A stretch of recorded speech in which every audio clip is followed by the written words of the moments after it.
आज हम लोग जो यह वीडियो देखने जा रहे हैं और समझने जा रहे हैं वह आप प्रायः यूट्यूब पर तो देख ही नहीं पाएंगे और न किसी हमारे भाइयों ने के द्वारा डाला गया होगा। ऐसा मेरा बहुत उम्मीद है, 100% उम्मीद है कि जो मैं आज यह वीडियो आप लोगों को दिखाने और बताने जा रहा हूँ वह है निश्चित ही किसी के द्वारा यूट्यूब पर नहीं डाला गया होगा। तो आज हम लोग किस विषय का अध्ययन करेंगे, किस विषय को समझेंगे, जो हम लोग ने आज चर्चा करने जा रहे हैं उसको ज़रा देखें ध्यान से। हम देख रहे हैं कि ऋषिकेश पंचांग हमारे सामने है। ऋषिकेश पंचांग के अंतर्गत हम लोग आज समझेंगे कि ग्रहण काल क्या है, ग्रहण कैसे लगता है, ग्रहण किस सूत्र के द्वारा हम लोग पंचांग के माध्यम से देखते हैं कि हमारे ब्रह्मांड में भचक्र में कब सूर्य ग्रहण लगने वाला है और कब चंद्र ग्रहण लगने वाला है। यह पंचांग में देख करके हमारे गांव देहात के भाई तो बता देते हैं कि चंद्र ग्रहण के प्रारंभ इस समय होगा और इसका अंत मोक्ष का समय इस समय है, या सूर्य ग्रहण का प्रारंभ कब होगा, उसकी समाप्ति कब है, ये तो बता दिया जाता है। लेकिन हम कैसे समझेंगे कि चंद्र ग्रहण कब लगेगा, किस कारण से चंद्र ग्रहण लगता है, क्या उसके नियम हैं, क्या उसके तरीके हैं, कब सूर्य किस नक्षत्र पर हैं, कब चंद्रमा किस नक्षत्र पर होते हैं, तो चंद्र ग्रहण या सूर्य ग्रहण लगता है, यानी ग्रहण काल का समय कब आता है। तो ग्रहण काल का समय जानने के लिए हम लोगों को विशेष तौर से यह वीडियो जो हम लोग देखने जा रहे हैं ध्यान पूर्वक देख करके सुनेंगे, समझेंगे।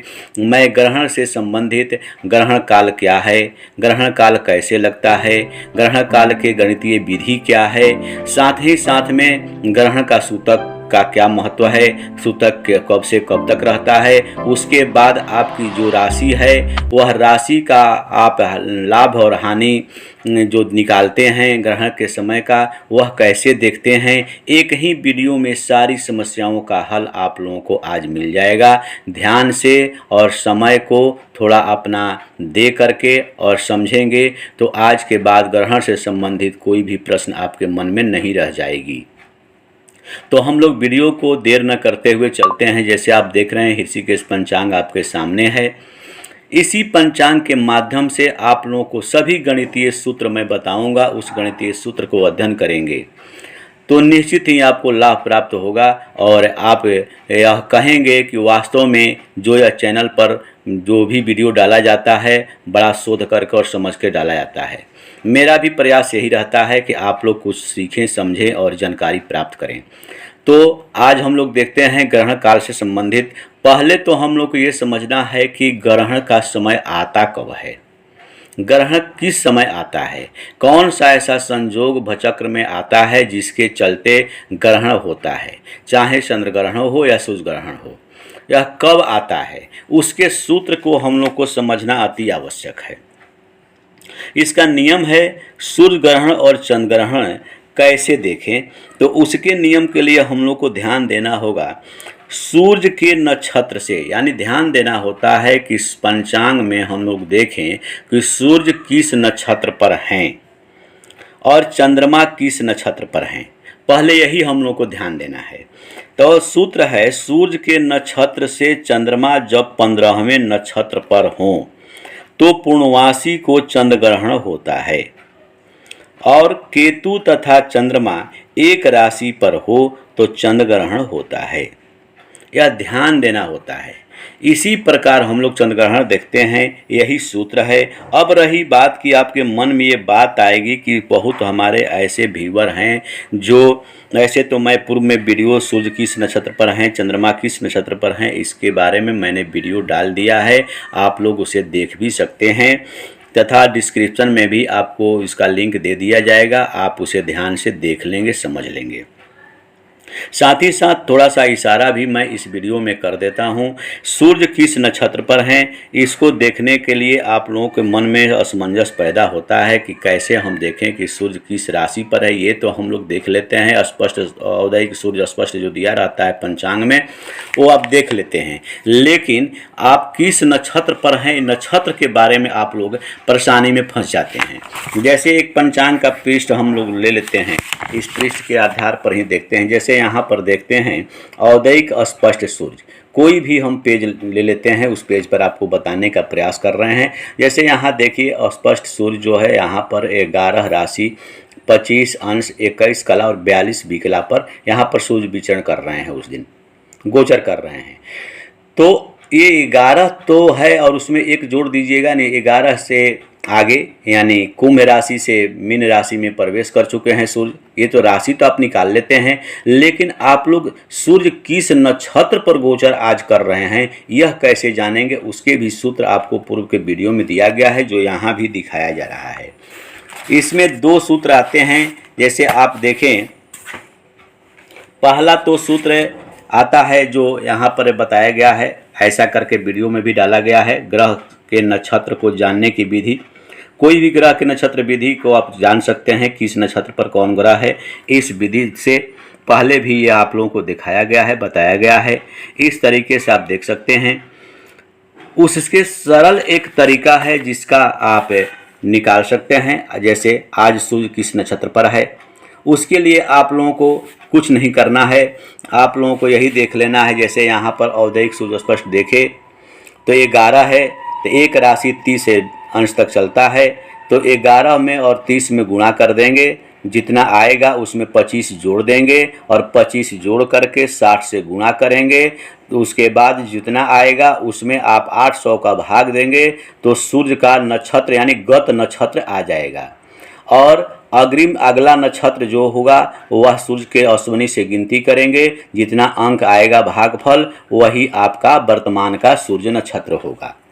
तो जैसे इसमें भी बताया गया है, जैसे यहाँ पर उसी प्रकार का है। जैसे देखिए यहाँ पर सूर्य स्पष्ट 5 11 47 45 यहाँ दिया हुआ है, 5 राशि 11 अंश 47 कला और 45 विकला।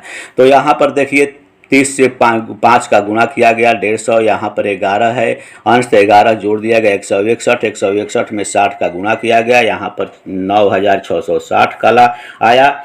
अब यहाँ पर कला को यहाँ पर पलात्मक में किया जा रहा है। जैसे यहाँ देखिए यहाँ पर 800 से भाग दिया गया है, तो यहाँ पर देखिए 12 है। 12 का मतलब गत नक्षत्र हुआ।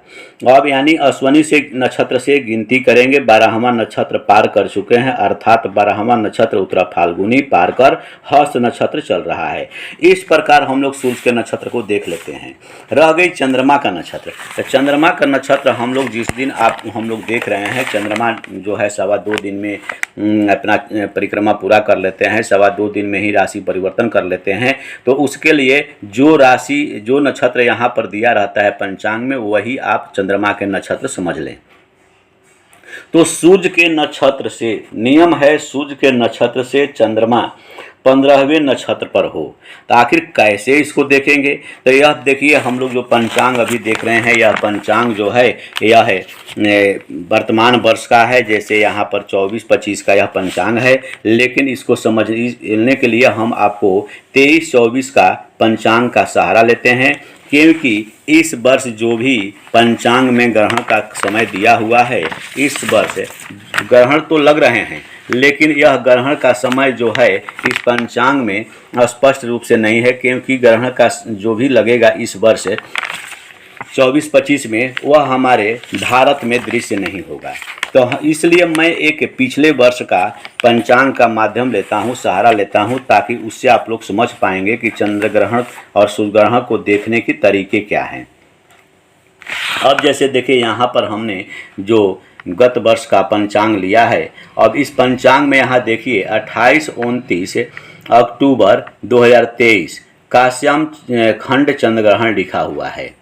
यहाँ पर देखिए यहाँ पर चंद्र ग्रहण का प्रारंभ का समय यहाँ स्पर्श देखिए 1:05 पर हो रहा है रात्रि के, और मध्यम जो है 1:44 और 2:23 पर मोक्ष का समय दिया हुआ है। जो समय आप वर्तमान का यह ग्रहण काल नहीं समझेंगे, यह गत वर्ष का है। आपको समझने और बताने समझाने के लिए मैंने यह सहारा लिया है गत वर्ष के पंचांग को।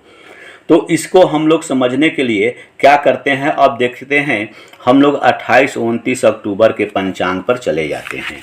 अब देखिए यहाँ पर हम लोग पेज पर आ गए 28-29 को। तो यहाँ देखिए 29 तारीख लिखा हुआ है, यहाँ पर स्पष्ट दिया हुआ है, देख सकते हैं आप। 16 सितंबर से 29 सितंबर तक का यह पेज है, जो भाद्रपद शुक्ल पक्ष के महीने में पूर्णिमा के दिन यह ग्रहण लगा हुआ था।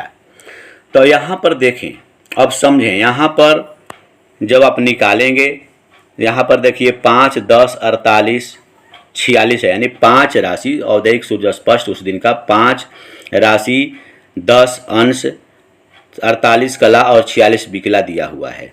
अब इसी के आधार पर हम लोग निकालेंगे कि सूर्य का नक्षत्र कौन है। तो जब हम लोग इसका सूर्य का नक्षत्र निकालेंगे तो स्पष्ट रूप से हम लोग को ज्ञात हो जाएगा कि सूर्य का नक्षत्र कौन है और उसको निकालने के तरीके क्या हैं। तो तरीका तो मैंने आप लोगों को बता ही दिया, लेकिन थोड़ा सा मैं आप लोगों को विस्तार में समझाने का प्रयास करता हूँ। जैसे आप लोग देखें, यहाँ मैं छोटा में ही आप लोगों को समझाने की कोशिश कर रहा हूँ। जैसे 5 राशि 10 अंश 48 कला 46 बिकला है, यहाँ पर स्पष्ट आपको हो गया। जो यहाँ पर दिया हुआ है ये देखिए, यही है, यहाँ से यहाँ तक यही औदयिक सूर्य स्पष्ट उस दिन का है। तो 5 को 30 से गुणा करेंगे और प्लस 10 जोड़ देंगे तो 150, 3 5 15 यानी 150 प्लस 10 यानी 160। 160 में 60 का भाग दिए तो 9600 आया। अब 9600 को 800 से भाग दिया तो यहाँ पर 12 आया, अर्थात 12वां नक्षत्र जो है गत नक्षत्र हुआ, यानी उत्तरा फाल्गुनी हुआ, और 13वां नक्षत्र हस्त हुआ। अर्थात हम यह समझ सकते हैं और समझ जाएंगे कि यहाँ पर उस दिन का सूर्य नक्षत्र जो है हस्त नक्षत्र है। तो हस्त नक्षत्र से नियम क्या कहा हमारा, आप समझें, यहीं पर आपको समझना है, यही बारीकी क्या बात है। यहीं पर नियम मेरा कहता है कि सूर्य जो हैं, सूर्य के नक्षत्र से चंद्रमा 15वें नक्षत्र पर हों। तो सूर्य के नक्षत्र तो हम लोग जान गए कि हस्त है, तो हस्त से हम लोग गिनती करेंगे कहाँ तक, यहाँ पर देखिए उत्तरा फाल्गुनी तक। तो 15 आता है कि नहीं, तो जब 15वें नक्षत्र पर आता है सूर्य के नक्षत्र से चंद्रमा का नक्षत्र, तो उस दिन हमारा ग्रहण काल चंद्र ग्रहण लगता है। ठीक उसी प्रकार थोड़ा सा आप यहाँ पर सूर्य ग्रहण की भी बात आपके मन में आएगी कि चंद्र ग्रहण की बात तो बताई जा रही है, सूर्य ग्रहण की बात यहाँ पर नहीं लिया गया, उसके बारे में भी मैं बता देता हूँ। उसी प्रकार अमावस्या के दिन, यानी जिस दिन अमावस्या होता है, तो अमावस्या के दिन सूर्य चंद्रमा एक नक्षत्र पर हो, यानी सूर्य और चंद्रमा, जैसे यहाँ पर हस्त हो गया और यहाँ पर उत्तरा भाद्रपद हो गया, तो उत्तरा भाद्रपद हुआ और हस्त, तो दोनों यदि एक ही नक्षत्र पर हो जाएंगे, या तो ये हस्त पर हुए तो चंद्रमा भी हस्त पर हो गए, या चंद्रमा हस्त पर है तो सूर्य भी हस्त पर हो गए। एक ही नक्षत्र यदि हो जाता है यानी संधि हो जाता है तो उस दिन सूर्य ग्रहण होता है। अर्थात यह समझें कि पड़वा की संधि में, यानी पड़वा यानी प्रतिपदा की संधि में, अमावस्या और प्रतिपदा की संधि में सूर्य ग्रहण होता है। सूर्य नक्षत्र से चंद्र नक्षत्र तक यदि हम गिनती करेंगे, उसमें से 11 घटाएंगे, निकाल देंगे और शेष 16 यदि बचता है तो निश्चय ही सूर्य ग्रहण होता है। यही सूत्र है सूर्य ग्रहण का। तो यदि हम चंद्रमा का देख लेते हैं तो आप उसी तरह सूर्य का भी निकाल लेंगे, समझ लेंगे। सूर्य का तो जो दोनों चंद्रमा और सूर्य एक ही नक्षत्र पर रहते हैं तो जो सूर्य ग्रहण होता है, ये तो आप स्पष्ट समझ ही लिए, लेकिन यहाँ पर थोड़ा सा है कि गिनती करना होता है। जैसे हस्त है तो हस्त को हम लोग गिनती करेंगे तो उसके आधार पर हम लोग कैसे निकालेंगे और समझेंगे, तो उसके तरीके हैं। जैसे मान लीजिए आप को नहीं आता है पंचांग में, ये विशेष तौर से जानकारी नहीं है आपको, तो उसके लिए भी तरीके हैं कि आप अश्वनी से गिनती करें। जैसे किसी भी पंचांग में यहाँ देखिए अश्वनी है, यहाँ पर पंचसला का चक्र जो हर एक पेज पर दिया हुआ है, या बहुत जगह जिनको नक्षत्र 27 याद नहीं है उनको भी सरलता से समझने के लिए मैं यहाँ बता रहा हूँ।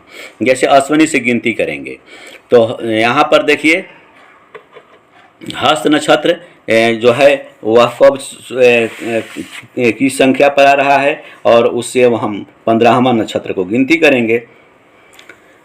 तो 15 नक्षत्र जो होगा मेरा वह है आ जाएगा जो यहाँ पर देख रहे हैं उत्तरा भाद्रपद।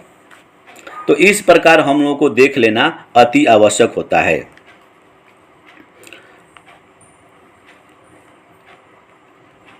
तो अब यहाँ पर देखिए कैसे गिनती करेंगे।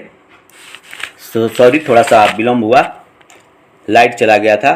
अब देखिए यहाँ पर हस्त है, तो एक हस्त को ले लेंगे, 1 2 3 4 5 6 7 8 9 10 11 12 13 14 15। अब यहाँ देखिए वो आ गया 15वां नक्षत्र ना, उत्तरा भाद्रपद। इस प्रकार भी गिनती यदि आप कर लेते हैं तो आपकी समस्या ख़त्म हो जाएगी और अच्छी तरह से समझ पाएंगे। ये जो हुआ मेरा चंद्रमा का देखने का तरीका है। अब रही बात, आगे हम लोग देखते हैं सूतक काल। आप लोगों को सूतक काल का भी मन में भ्रम रहता है कि सूतक काल कब है, कितने बजे तक है, कुछ लोग कुछ कहते हैं, कुछ लोग कुछ कहते हैं।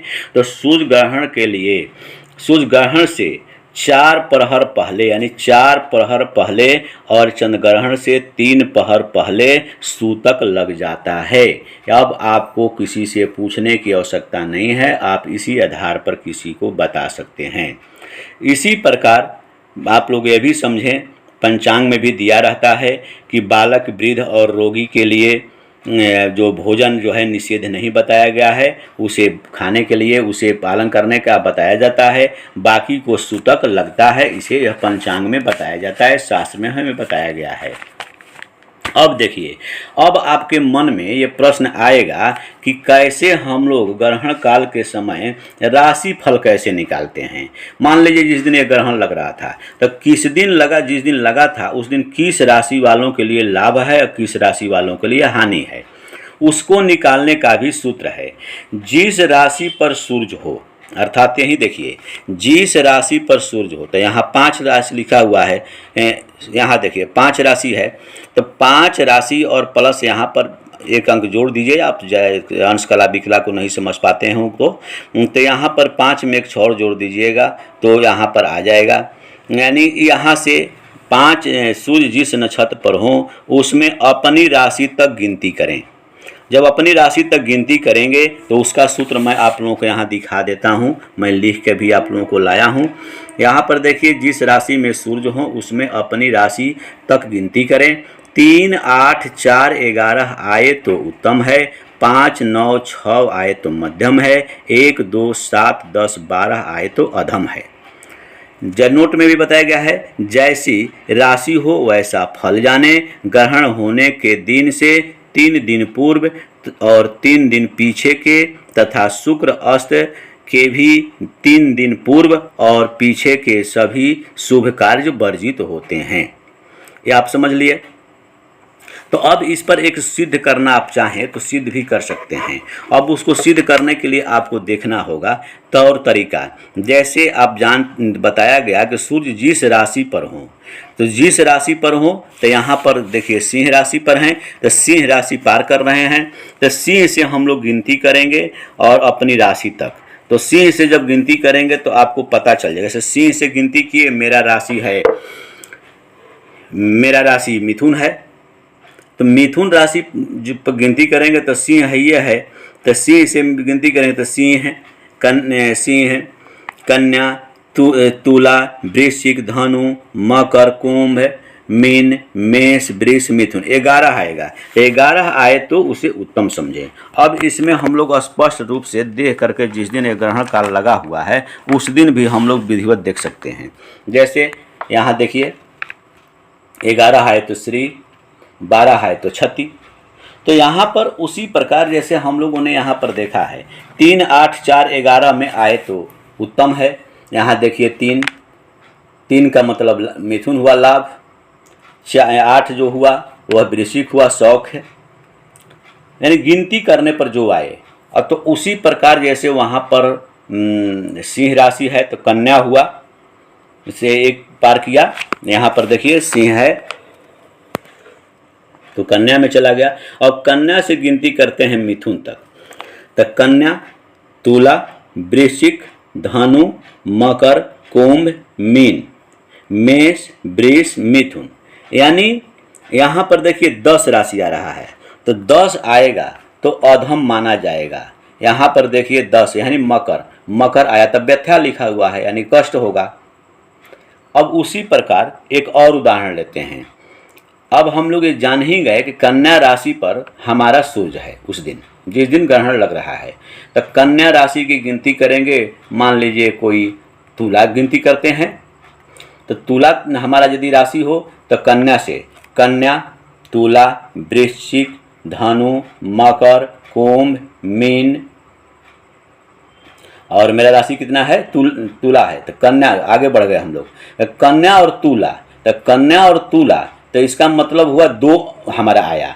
तो 2 आया, तो 2 को हम, 2 राशि कौन होता है? तो वृष होता है, यानी वृष में हानि, यानी वृष राशि यदि उस दिन जिसका है उस दिन उसे हानि समझेंगे। इस प्रकार यही सूत्र है। आज के बाद आप लोगों को मन का भ्रम जो है दूर हो जाएगा कि कैसे हम लोग ग्रहण काल के सारी बातें बनाते हैं, समझते हैं। पंचांग में ग्रहण देखना ही आसान नहीं है, उसके बारे में गणितीय विद्या क्या है, कैसे उसको हम देखते हैं, सूर्य किस नक्षत्र पर है, चंद्रमा किस नक्षत्र पर है, इन सारी बातों को अध्ययन करते हुए उस दिन सूतक कब, सूर्य के समय सूतक कब लगता है, चंद्र ग्रहण के समय सूतक कब लगता है, इन सारी बातों को समझते हुए और हम लोग को राशि फल का भी जानकारी प्राप्त कर लेना अति आवश्यक होता है। इस प्रकार हम लोग आज इस वीडियो को समाप्त करते हैं। हमें उम्मीद है कि आप लोगों को अच्छी जानकारी इस वीडियो से मिली होगी। आप अपने भी समझेंगे और दूसरे को भी बताएंगे। लाइक, शेयर तथा सब्सक्राइब अवश्य करेंगे। धन्यवाद।